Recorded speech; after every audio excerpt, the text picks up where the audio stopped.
Mais Poligny n'a su combien cet extraordinaire crapule d'Éric, tantôt le persan parlait d'Éric comme d'un dieu, tantôt comme d'une ville canaille, l'a fait marcher.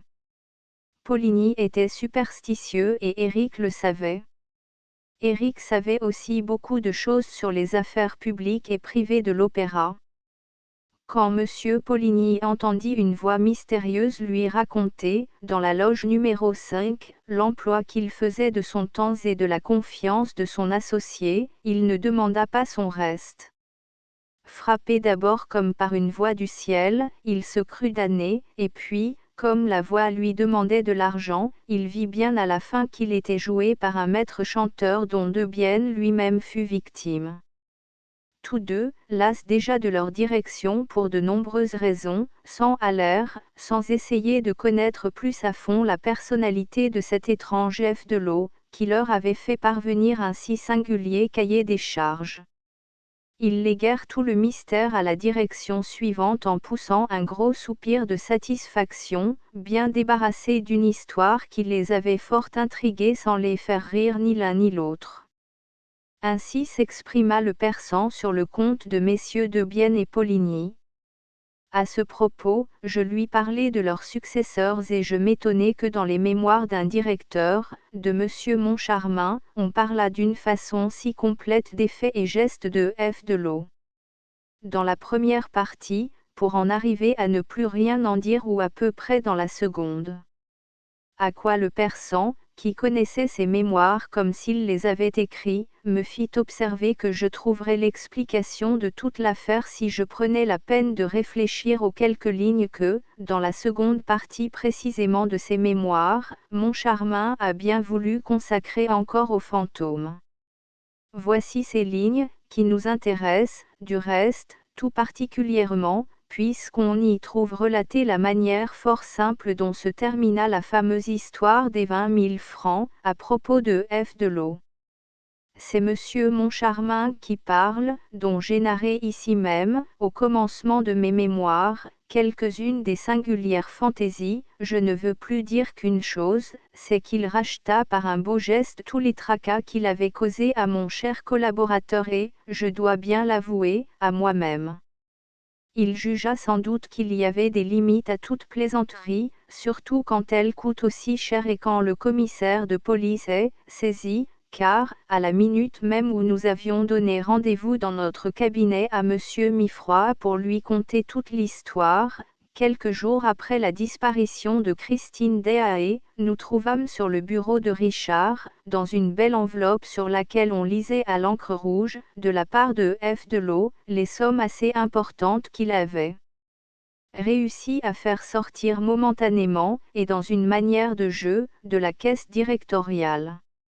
Richard fut aussitôt d'avis qu'on devait s'en tenir là et ne point pousser l'affaire. Je consentis à être de l'avis de Richard. Et tout est bien qui finit bien.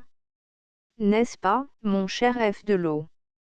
Évidemment, Moncharmin, surtout après cette restitution, continuait à croire qu'il avait été un moment le jouet de l'imagination burlesque de Richard, comme, de son côté, Richard ne cessa point de croire que Moncharmin s'était, pour se venger de quelques plaisanteries, amusé à inventer toute l'affaire du F. Delot. N'était-ce point le moment de demander au persan de m'apprendre par quel artifice le fantôme faisait disparaître 20 000 francs dans la poche de Richard, malgré l'épingle de nourrice? Il me répondit qu'il n'avait point approfondi ce léger détail, mais que, si je voulais bien travailler sur les lieux moi-même, je devais certainement trouver la clé de l'énigme dans le bureau directorial lui-même, en me souvenant qu'Éric n'avait pas été surnommé pour rien l'amateur de trappes. Et je promis au persan de me livrer, aussitôt que j'en aurais le temps, à d'utiles investigations de ce côté. Je dirai tout de suite au lecteur que les résultats de ces investigations furent parfaitement satisfaisants. Je ne croyais point, en vérité, découvrir tant de preuves indéniables de l'authenticité des phénomènes attribués aux fantômes. Et il est bon que l'on sache que les papiers du persan, ceux de Christine Daae, les déclarations qui me furent faites par les anciens collaborateurs de messieurs Richard et Moncharmin et par la petite Meg elle-même, cette excellente Madame Jaillerie étant, hélas, trépassée, et par la Sorelli, qui est retraitée maintenant à Louvciennes. Il est bon, dis-je, que l'on sache que tout cela, qui constitue les pièces documentaires de l'existence du fantôme, pièces que je vais déposer aux archives de l'opéra, se trouve contrôlée par plusieurs découvertes importantes dont je puis tirer justement quelque fierté. Si je n'ai pu retrouver la demeure du lac, Eric en ayant définitivement condamné toutes les entrées secrètes, et encore je suis sûr qu'il serait facile d'y pénétrer si l'on procédait au dessèchement du lac, comme je l'ai plusieurs fois demandé à l'administration des Beaux-Arts. 12. Je n'en ai pas moins découvert le couloir secret des Camionards, dont la paroi de planche tombe par endroits en ruine, et, de même, j'ai mis à jour la trappe par laquelle le persan et Raoul descendirent dans les dessous du théâtre.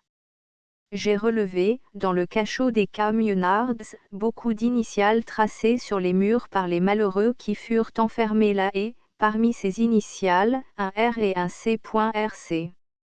Ceci n'est-il point significatif? Raoul de Chagny. Les lettres sont encore aujourd'hui très visibles. Je ne me suis pas, bien entendu, arrêté là. Dans le premier et le troisième dessous, j'ai fait jouer 2 frappes d'un système pivotant, tout à fait inconnu aux machinistes, qui n'usent que de trappes à glissade horizontale. Enfin, je puis dire, en toute connaissance de cause, au lecteur, visitez un jour l'opéra, demandez à vous y promener en paix sans Cicérone stupide, entrez dans la loge numéro 5 et frappez sur l'énorme colonne qui sépare cette loge de l'avant-scène, frappez avec votre canne ou avec votre poing et écoutez, jusqu'à hauteur de votre tête, la colonne sonne le creux. Et après cela, ne vous étonnez point qu'elle ait pu être habitée par la voix du fantôme, il y a, dans cette colonne, de la place pour 2 hommes. Que si vous vous étonnez que lors des phénomènes de la loge numéro 5 nul ne se soit retourné vers cette colonne, n'oubliez pas qu'elle offre l'aspect du marbre massif et que la voix qui était enfermée semblait plutôt venir du côté opposé, car la voix du fantôme ventriloque venait d'où il voulait. La colonne est travaillée, sculptée, fouillée et trifouillée par le ciseau de l'artiste.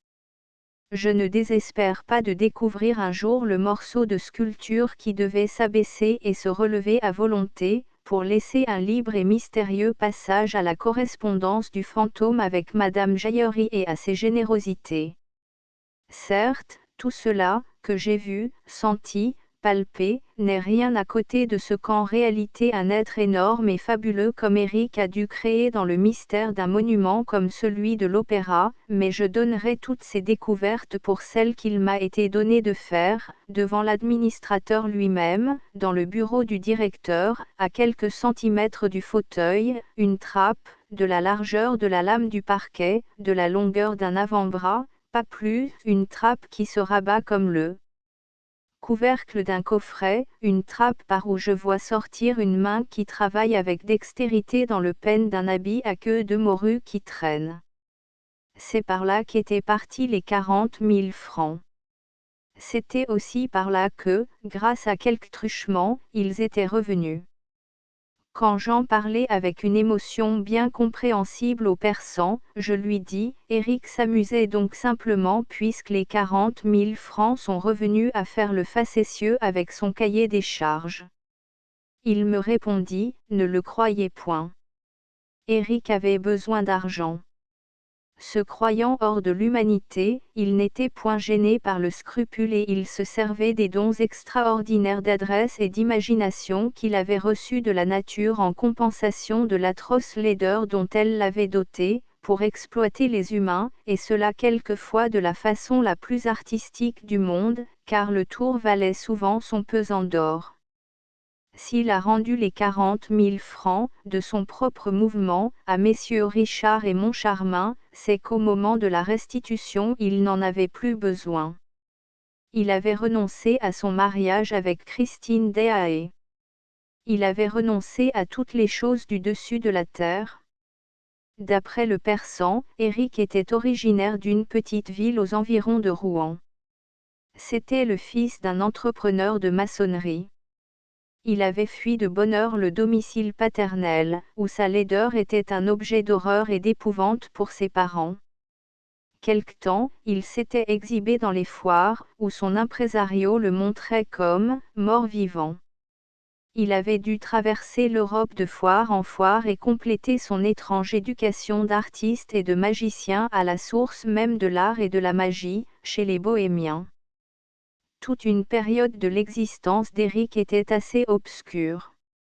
On le retrouve à la foire de Nijni Novgorod, où alors il se produisait dans toute son affreuse gloire. Déjà il chantait comme personne au monde n'a jamais chanté, il faisait le ventriloque et se livrait à des jongleries extraordinaires dont les caravanes, à leur retour en Asie, parlaient encore, tout le long du chemin. C'est ainsi que sa réputation passa les murs du palais de Mazindran, où la petite sultane, favorite du Shahanshah, s'ennuyait. Un marchand de fourrures, qui se rendait à Samarcande et qui revenait de Nijni Novgorod, raconta les miracles qu'il avait vus sous la tente d'Éric. On fit venir le marchand au palais, et le daroga de Mazindran dut l'interroger. Puis, le daroga fut chargé de se mettre à la recherche d'Éric. Il le ramena en Perse, où pendant quelques mois il fit, comme on dit en Europe, la pluie et le beau temps. Il commit ainsi pas mal d'horreurs, car il semblait ne connaître ni le bien ni le mal, et il coopéra à quelques beaux assassinats politiques aussi tranquillement qu'il combattit, avec des inventions diaboliques, l'émir d'Afghanistan, en guerre avec l'Empire. Le Shahanshah le prit en amitié. C'est à ce moment que se placent les heures roses de Mazindran, dont le récit du daroga nous a donné un aperçu. Comme Éric avait, en architecture, des idées tout à fait personnelles et qu'il concevait un palais comme un prestidigitateur peut imaginer un coffret à combinaison, le Shahanshah lui commanda une construction de ce genre, qu'il mena à bien et qui était, paraît-il, si ingénieuse que Sa Majesté pouvait se promener partout sans qu'on l'aperçût et disparaître sans qu'il fût possible de découvrir par quel artifice.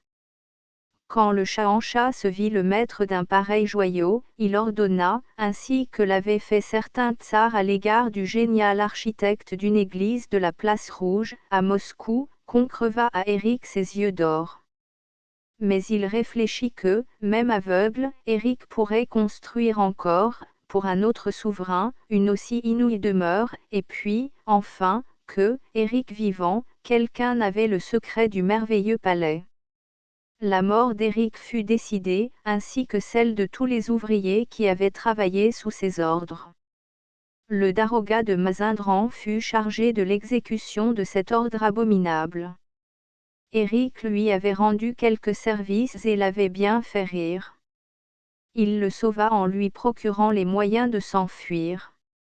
Mais il faillit payer de sa tête cette faiblesse généreuse. Heureusement pour le daroga, on trouva, sur la rive de la mer Caspienne, un cadavre à moitié mangé par les oiseaux de mer et qui passa pour celui d'Éric, à cause que des amis du daroga avaient revêtu cette dépouille d'effets ayant appartenu à Éric lui-même. Le daroga en fut quitte pour la perte de sa faveur, de ses biens, et pour l'exil. Le trésor persan continua cependant, car le daroga était issu de race royale, de lui faire une petite rente de quelques centaines de francs par mois, et c'est alors qu'il vint se réfugier à Paris. Quant à Éric, il avait passé en Asie mineure, puis était allé à Constantinople où il était entré au service du sultan. J'aurais fait comprendre les services qu'il put rendre à un souverain que hantaient toutes les terreurs, quand j'aurais dit que ce fut Éric qui construisit toutes les fameuses trappes et chambres secrètes et coffres-forts mystérieux que l'on trouva à Yildiz Kiosk, après la dernière révolution turque. C'est encore Louis XIII qui eut cette imagination de fabriquer des automates habillés comme le prince et ressemblant à s'y méprendre au prince lui-même, automates qui faisaient croire que le chef des croyants se tenait dans un endroit, éveillé, quand il reposait dans un autre. Naturellement, il dut quitter le service du sultan pour les mêmes raisons qu'il avait dû s'enfuir de Perse. Il savait trop de choses. Alors, très fatigué de son aventureuse et formidable et monstrueuse vie, il souhaita de devenir quelqu'un comme tout le monde. Et il se fit entrepreneur, comme un entrepreneur ordinaire qui construit des maisons à tout le monde, avec des briques ordinaires. Il soumissionna certains travaux de fondation à l'opéra. Quand il se vit dans les dessous d'un aussi vaste théâtre, son naturel artiste, fantaisiste et magique, reprit le dessus. Et puis, n'était-il pas toujours aussi laid? Il rêva de se créer une demeure inconnue du reste de la terre et qui le cacherait à jamais au regard des hommes. On sait et l'on devine la suite. Elle est tout au long de cette incroyable et pourtant véridique aventure. Pauvre malheureux Éric. Faut-il le plaindre? Faut-il le maudire? Il ne demandait qu'à être quelqu'un, comme tout le monde. Mais il était trop laid. Et il dut cacher son génie ou faire des tours avec, quand, avec un visage ordinaire, il eût été l'un des plus nobles de la race humaine. Il avait un cœur à contenir l'empire du monde, et il dut finalement se contenter d'une cave. Décidément, il faut plaindre le fantôme de l'opéra. J'ai prié, malgré ses crimes, sur sa dépouille et que Dieu l'ait décidément en pitié.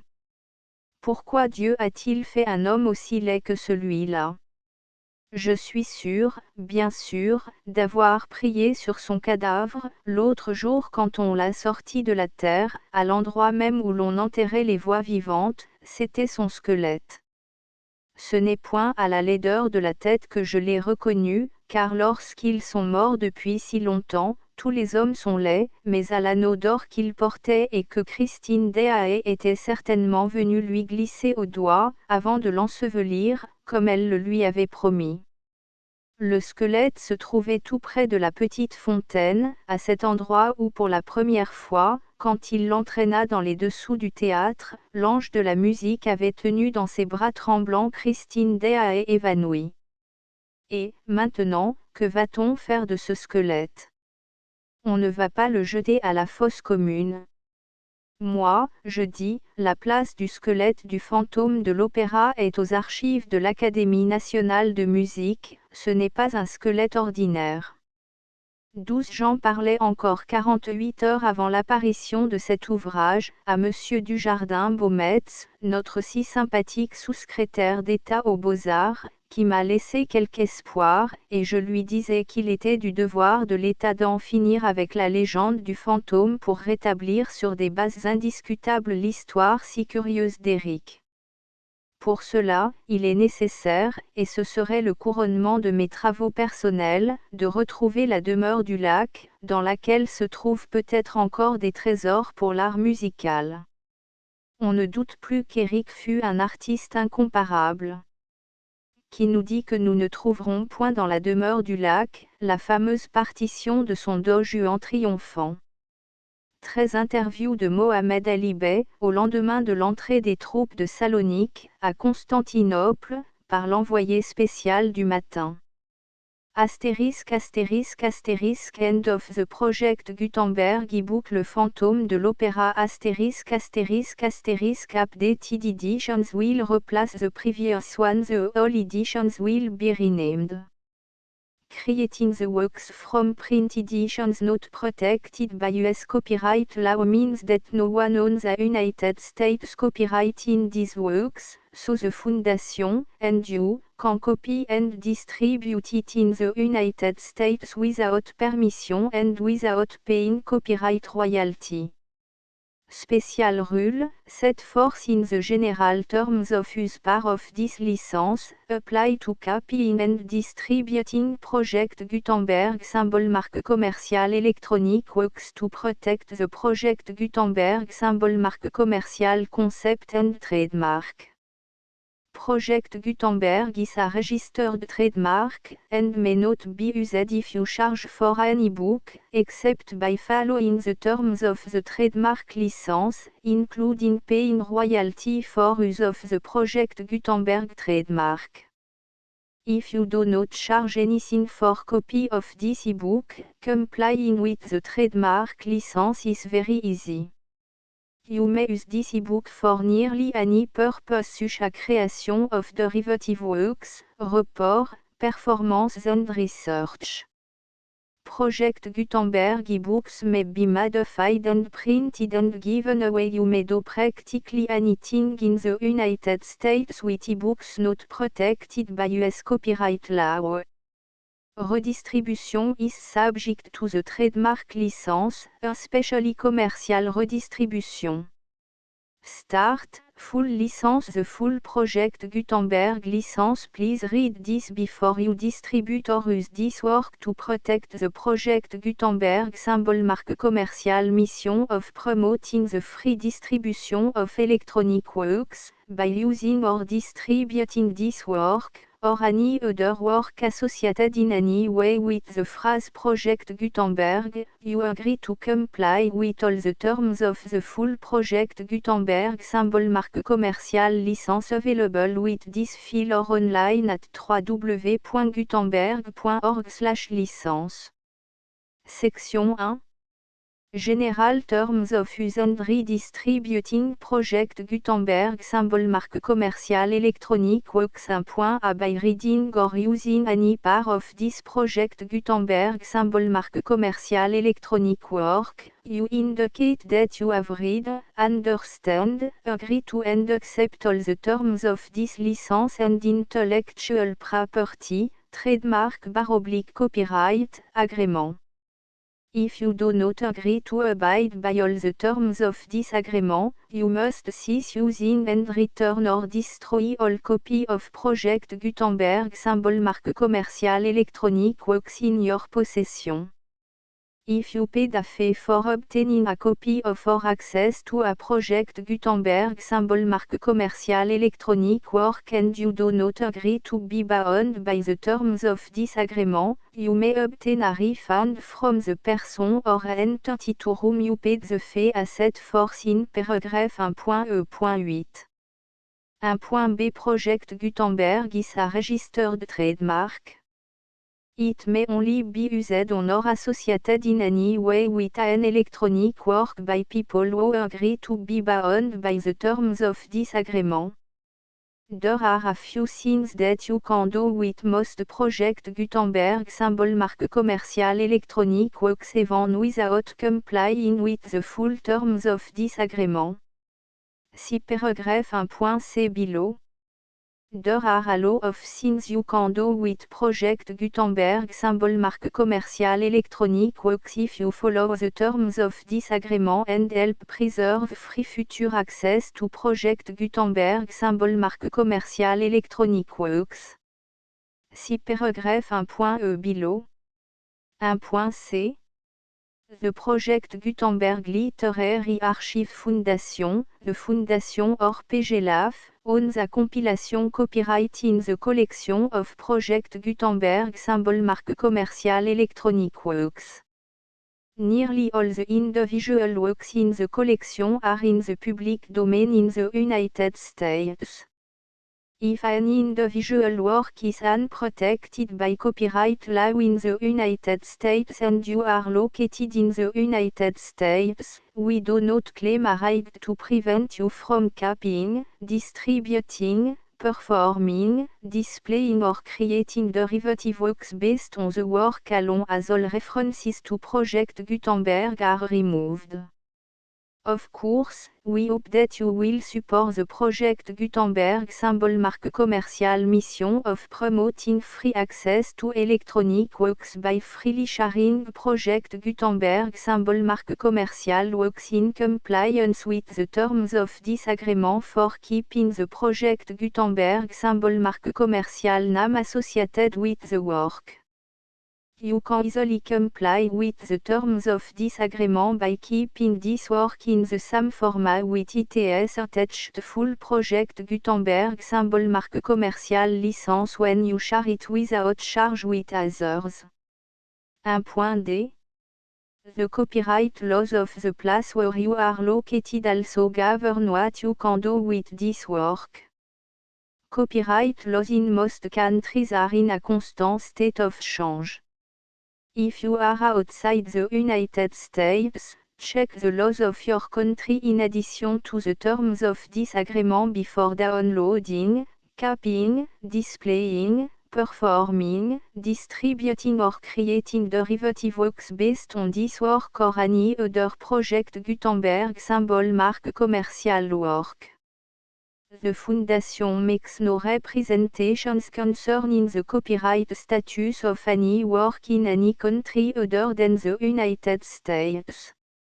1.e Unless you have removed all references to Project Gutenberg. 1.e.1 The following sentence, with active links to, or other immediate access to, the full Project Gutenberg symbol marque commercial license must appear prominently whenever any copy of a Project Gutenberg symbol marque commercial work, any work on which the phrase Project Gutenberg appears, or with which the phrase Project Gutenberg is associated, is accessed, displayed, performed, viewed, copied or distributed. This ebook is for the use of anyone anywhere in the United States and most other parts of the world at no cost and with almost no restriction whatsoever.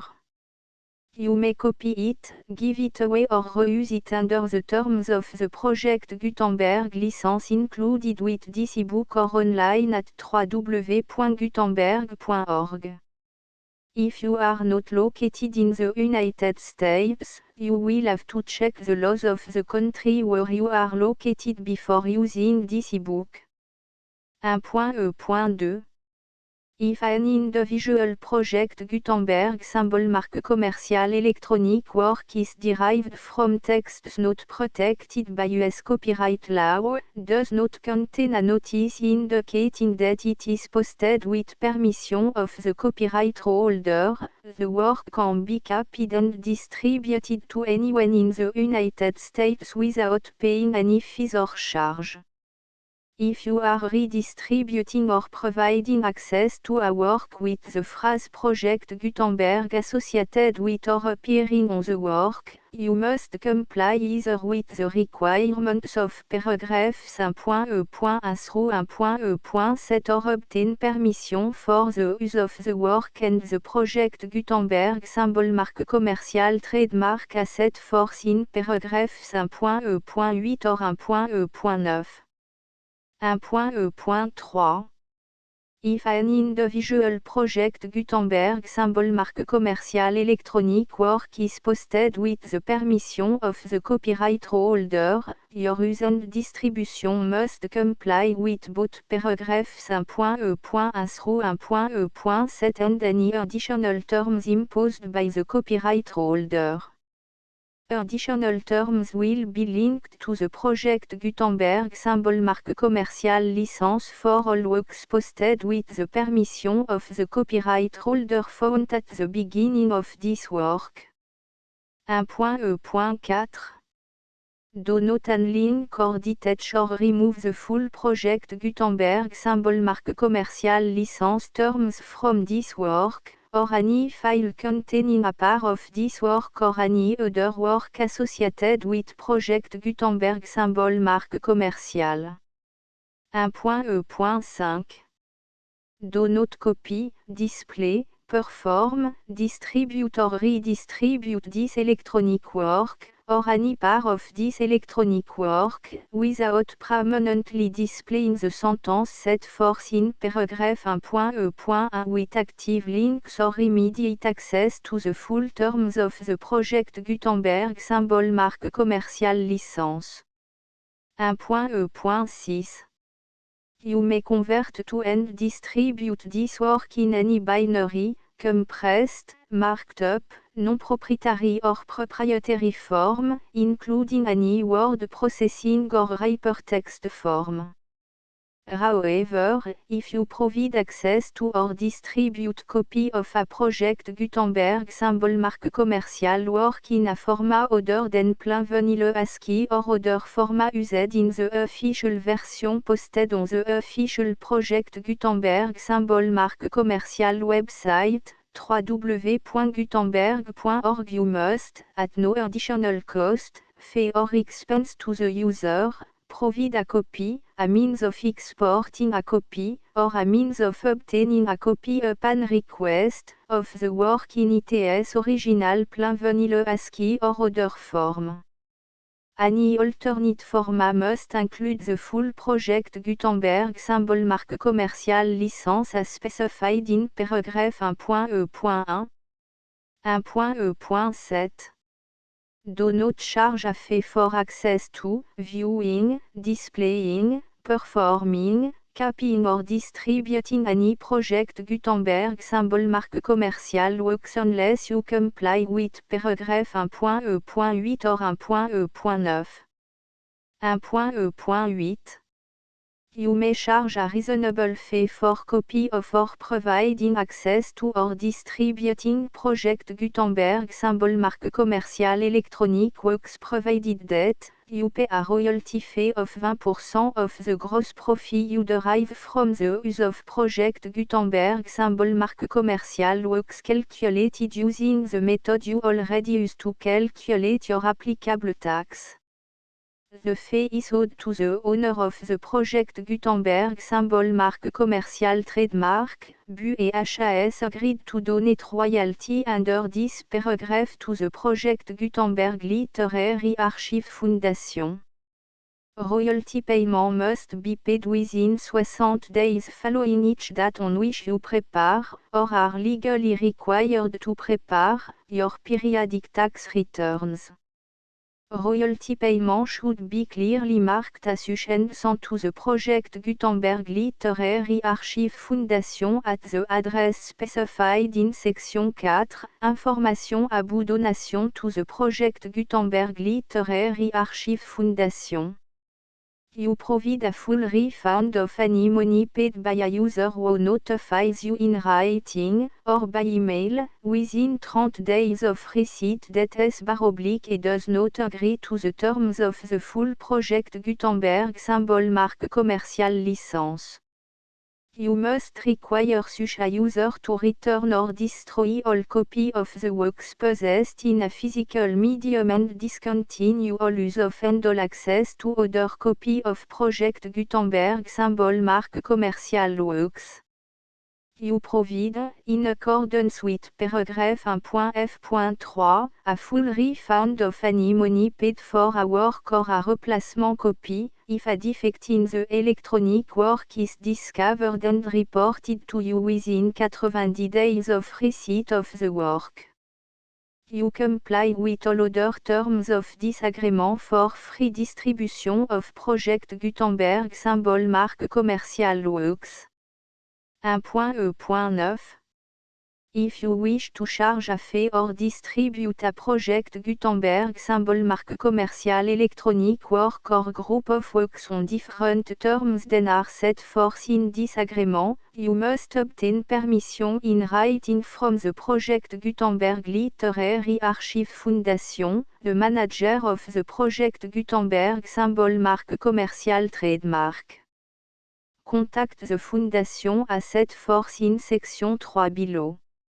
1.f.1.f.1 Project Gutenberg volunteers and employees expend considerable effort to identify, do copyright research on, transcribe and proofread works not protected by US copyright law in creating the project Gutenberg symbol mark commercial collection. Despite these efforts, Project Gutenberg symbol mark commercial electronic works, and the medium on which they may be stored, may contain defects such as, but not limited to, incomplete, inaccurate or corrupt data, transcription errors, a copyright or other intellectual property infringement, a defective or damaged disk or other medium, a computer virus, or computer code that damage or cannot be read by your equipment. 1.f.2 Limited warranty, disclaimer of damage, except for the right of replacement or refund described in paragraph 1.f.3, the Project Gutenberg Literary Archive Foundation, the owner of the Project Gutenberg symbol mark commercial trademark, and any other party distributing a Project Gutenberg symbol mark commercial electronic work under this agreement, disclaim all liability to you for damages, costs and expenses, including legal fees. You agree that you have no remedy for negligence, strict liability, breach of warranty or breach of contract except those provided in paragraph 1.f.3. You agree that the Foundation, the trademark owner, and any distributor under this agreement will not be liable to you for actual, direct, indirect, consequential, punitive or incidental damages even if you give notice of the possibility of such damage. 1.f.3 Limited right of replacement or refund, if you discover a defect in this electronic work within 90 days of receiving it, you can receive a refund of the money, if any, you paid for it by sending a written explanation to the person you received the work from. If you received the work on a physical medium, you must return the medium with your written explanation. The person or entity that provided you with the defective work may elect to provide a replacement copy in lieu of a refund. If you received the work electronically, the person or entity providing it to you may choose to give you a second opportunity to receive the work electronically in lieu of a refund. If the second copy is also defective, you may demand a refund in writing without further opportunities to fix the problem. 1.f.4 Except for the limited right of replacement or refund set forth in paragraph 1.f.3, this work is provided to you as, with no other warranties of any kind, express or implied, including but not limited to warranties of merchantability or fitness for any purpose. 1.f.5 Some states do not allow disclaimers of certain implied warranties or the exclusion or limitation of certain type of damages. If any disclaimer or limitation set forth in this agreement violates the law of the state applicable to this agreement, the agreement shall be interpreted to make the maximum disclaimer or limitation permitted by the applicable state law. The invalidity or unenforceability of any provision of this agreement shall not void the remaining provision. 1.f.6 Indemnity, you agree to indemnify and hold the Foundation, the trademark owner, any agent or employee of the Foundation, anyone providing copy of Project Gutenberg symbol mark commercial electronic works in accordance with this agreement, and any volunteers associated with the production, promotion and distribution of Project Gutenberg symbol mark commercial electronic works, harmless from all liability, costs and expenses, including legal fees, that arise directly or indirectly from any of the following which you do or cause to occur. A. Distribution of this or any Project Gutenberg symbol mark commercial work. B. Alteration, modification, or addition or deletions to any Project Gutenberg symbol mark commercial work. And C. Any defect you cause. Section 2.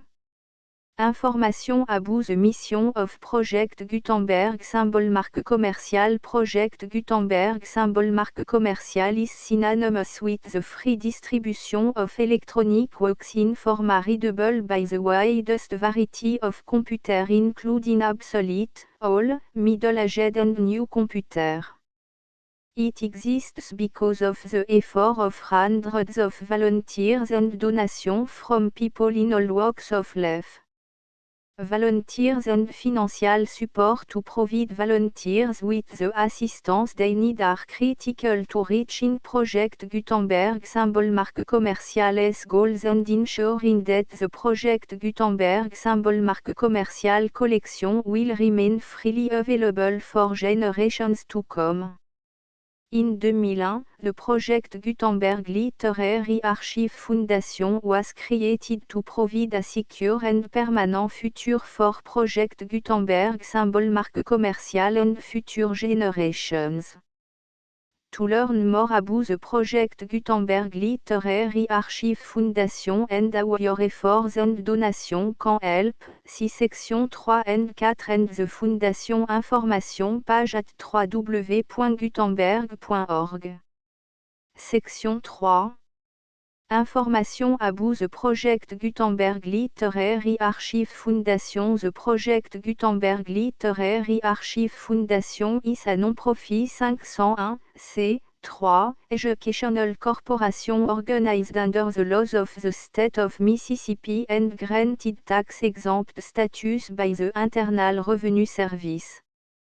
The Fondation SEIN or Federal Tax Identification Number is 64 à 6 221 541. Contribution to the Project Gutenberg Literary Archive Foundation are tax deductible to the full extent permitted by U.S. federal laws and your state's laws. The Foundation's business office is located at 809 North 1500 West, Salt Lake City, U84 116, 801, 596 à 1887. Email contact links and up-to-date contact information can be found at the Foundation's website and official page at www.gutenberg.org/contact. Section 4. Information about donation to the Project Gutenberg Literary Archive Foundation. Project Gutenberg symbol marque commercial depends upon and cannot survive without widespread public support and donation to carry out its mission of increasing the number of public domain and licensed works that can be freely distributed in machine-readable form accessible by the widest array of equipment including outdated equipment. Many small donations, $1 to $5,000, are particularly important to maintaining tax-exempt status with the IRS. The Foundation is committed to complying with the laws regulating charities and charitable donations in all 50 states of the United States. Compliance requirements are not uniform and it takes a considerable effort, much paperwork and money fees to meet and keep up with these requirements. We do not solicit donations in locations where we have not received written confirmation of compliance. To send donation or determine the status of compliance for any particular state, visit www.gutenberg.org/donate. While we cannot and do not solicit contribution from states where we have not met the solicitation requirements, we know of no prohibition against accepting unsolicited donation from donors in such states who approach us with offers to donate. International donations are gratefully accepted, but we cannot make any statements concerning tax treatment of donations received from outside the United States. US laws alone swam for small staff. Please check the Project Gutenberg web page for current donation methods and addresses. Donation are accepted in a number of other ways including checks, online payments and credit card donation. To donate, please visit www.gutenberg.org/donate. Section 5. Générale information about Project Gutenberg symbol marque commerciale électronique Works Professor Michael S.R. was the originator of the Project Gutenberg symbol marque commerciale concept of a library of electronic works that could be freely shared with anyone. For 40 years, a produced and distributed Project Gutenberg symbol marque commerciale e-books with only a loose network of volunteer support. Project Gutenberg symbol marque commerciale e-books are often created from several printed editions, all of which are confirmed and not protected by copyright in the US unless a copyright notice is included. Thus, we do not necessarily keep e-books in compliance with any particular paper edition. Most people start at our website which has the main page search facility, www.gutenberg.org. This website includes information about Project Gutenberg symbol marque commerciale, including how to make donation to the Project Gutenberg Literary Archive Foundation, how to help produce our new ebooks, and how to subscribe to our email newsletter to read about new ebooks.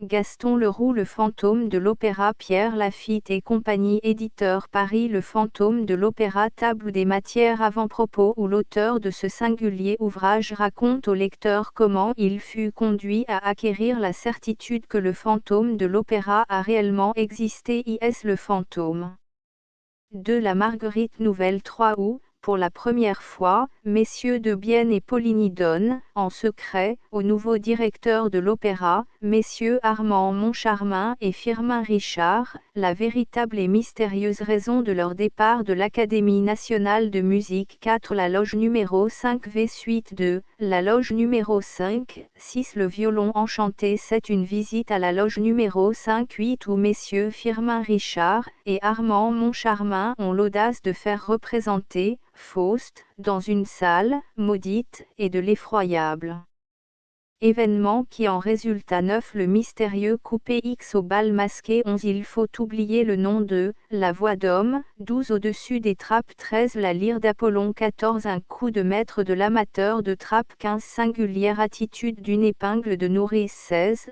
Christine. 17 révélations étonnantes de Madame Giry, relatives à ses relations personnelles avec le fantôme de l'opéra 18 suite de la curieuse attitude d'une épingle de nourrice 19 le commissaire de police, le vicomte et le persan XX le vicomte et le persan XXI dans les dessous de l'opéra XXI intéressante et instructive tribulation d'un persan dans les dessous de l'opéra récit du persan. Tpsieux dans la chambre des supplices suite du récit du persan.